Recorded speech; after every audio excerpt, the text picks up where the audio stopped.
Piece by piece, Facebook has spent years creating a picture of who you are. And now there's a way to get a copy of that data from the computer. It all starts by clicking that upside down triangle in the corner. Then settings. From there, just click download a copy of your Facebook data. In about 10 minutes, they'll email you a huge file to download. It's got all the stuff you'd expect, your videos you posted, your timeline, your security, which includes the IP address of every computer you've ever logged in from. Pokes, remember those? Photos, every message you've ever sent, and so on. But this is where it gets interesting. Ads. It shows you every single ad you've ever clicked on, including the embarrassing ones. I apparently clicked on an ad saying 13 facts about Paris Hilton that'll totally change your opinion of her. Spoiler alert, it didn't. The data also includes which advertisers have asked for your contact information. For me, it was places like J.Crew, Airbnb, and Shania Twain. That don't impress me much. The data download from Facebook is free. Ben Briscoe, 2 wants to know. Here's how a social media prenup works. You sign a contract with your spouse saying if you get divorced, there's certain things they can and can't talk about on social media. Then if they post something that makes you want to press that angry button, well, it could cost them up to 50 grand per post. A new trend, but is it picture perfect? From the moment Becky and Zach Carrico got engaged at a Redskins game, I probably posted like maybe 30 minutes after he proposed. They've been posting Instagram and Facebook gold. And I was excited to tell everybody that we had gotten engaged, and he picked the most perfect spots. Always thinking about if the other person would be okay before pressing send. You know what I want on there, what I don't. I know what you would want on there and what you wouldn't. So, you know, but if there's something questionable, you still ask. Yeah. But some couples are taking that to the next level with a social media prenup. Attorney Adam Arthur's even done them right here in the Triad. So it's not uncommon, but it's not popular either. If you get divorced, the prenup could keep your ex from posting those unflattering pictures of you in a swimsuit, talking about your affair online or your drinking problem. Arthur says he sees those kinds of revenge posts all the time. Oh, it's painful. And I don't think people realize what their words do or what their posts do. The children are going to see that. But not with his clients who had a social media prenup. It can make a difference. When everyone knows what's to be expected, how to do and move forward in life, things seem to calm down. The Carricos see where a social media prenup could come in handy. People do some really nasty things to each other as the relationships are breaking up. But for them, they don't like the idea. If we were to get divorced, I think that we would both be able to walk away from it and not put bad things about each other online. Obviously, I hope that that never happens. I hope that we stay together forever. It's easy to see why you might want to buy generic ink. A name brand black cartridge cost about $18. The generic, half of that, $9.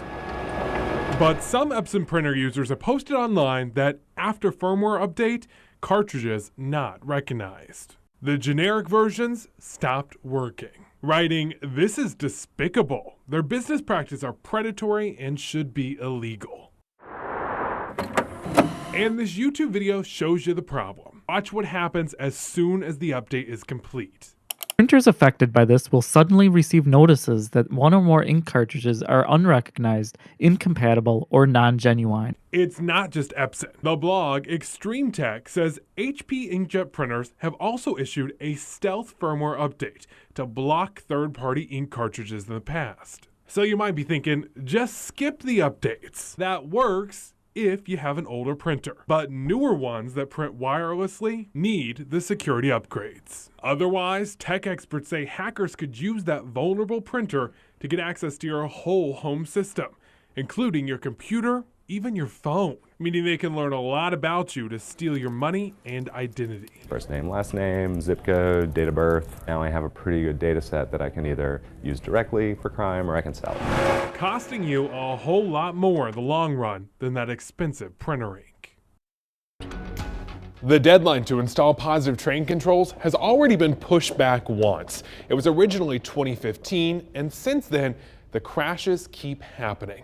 Like the one in Washington where 3 people died, 62 injured. Or South Carolina last month where 2 people died, more than 100 injured. Both crashes that could have been prevented with this technology. Here we are, 3 years later, confronting the same thing that we confronted 3 years ago. Several railroads are not going to be ready, and it's going to lead to more crashes. When is enough enough? Senators expressed their frustration at a hearing to check if railroad companies were on track to install positive train controls. PTC uses GPS, Wi-Fi, and radio transmissions to automatically stop trains before certain crashes caused by human error. By law, every train and track is supposed to have PTC installed by December. Do you think it's realistic that all that get done in 10 months? You mean the whole, to meet the deadline? Mm-hmm. Our analysis shows that no, as many as half of the railroads may not meet the deadline. The one you're most likely to ride on, Amtrak, says it will have PTC installed by this year's end. But some of the tracks they travel on from other companies won't be ready. So it won't work everywhere. Industry insiders say installing the new system's been tough. There is no plug-and-play PTC system. We are designing, testing, and installing all at once, and we have to do this in a way that ensures we do not create any new safety hazards. If the December deadline passes without PTC installed, many train companies could be forced to temporarily stop operations. There may be significant cancellations of sort of necessary transportation. I know you may not want to hear that, but it is the reality of when you listen to all the testimony.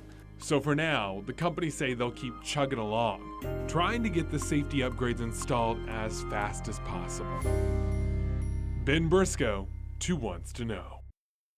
You ever heard of Telugu? Tell you what? Yeah, I hadn't heard of it either, until this warning from the tech site Verge popped up saying Telugu is an Indian language. And if someone sends you one of those characters to your phone, Apple's Springboard will crash, and messages will no longer open as the app is trying and failing to load the character. We're talking either a friend just trying to communicate with you, or an enemy who thinks it's funny to lock down your phone as a joke. Verge's editor posted a video to Twitter showing how it worked. The text comes through, then you can't open the Messages app. Apple told Verge it hopes to fix the problem soon with a software update. In the meantime, all you have to do is have another friend text you something else. Then you can reopen the Messages app and delete the one with the Indian character in it. Ben Briscoe, 2 Wants to Know. The driving force behind texting on the road is often a notification that someone texted or called you first. iOS 11 helps you turn those alerts off when your vehicle's in motion. Go to Settings, Do Not Disturb. Scroll down to Do Not Disturb while driving and change it to automatic.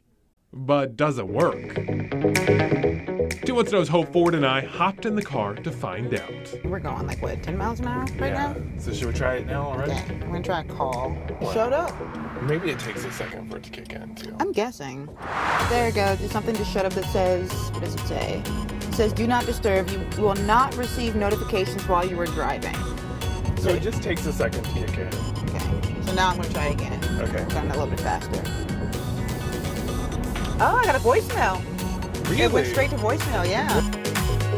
Let's try a text now. What happens when you text? Say, hi, I'm sitting right next to you. Nothing's happening with the phone. I sent it. I would say that works. Would you use it? I would use it. I mean, that's kind of, I'm not someone who texts and drives anyway, but I know for people who just can't, who they have that impulse of wanting to check it when they hear it vibrate or something like that. It is so tempting just to pick up that phone. Yeah. And this seems to make that not an option for you. Yeah. Not even with the text and the driving, but also just with the phone calls. Now, if you're a parent thinking about this for your kid, they can easily turn it off. It's no guarantee they're going to have it on. Yeah, that's the only thing. You can't, do that. It's more for self-control, but it does pass the 2 test. It does.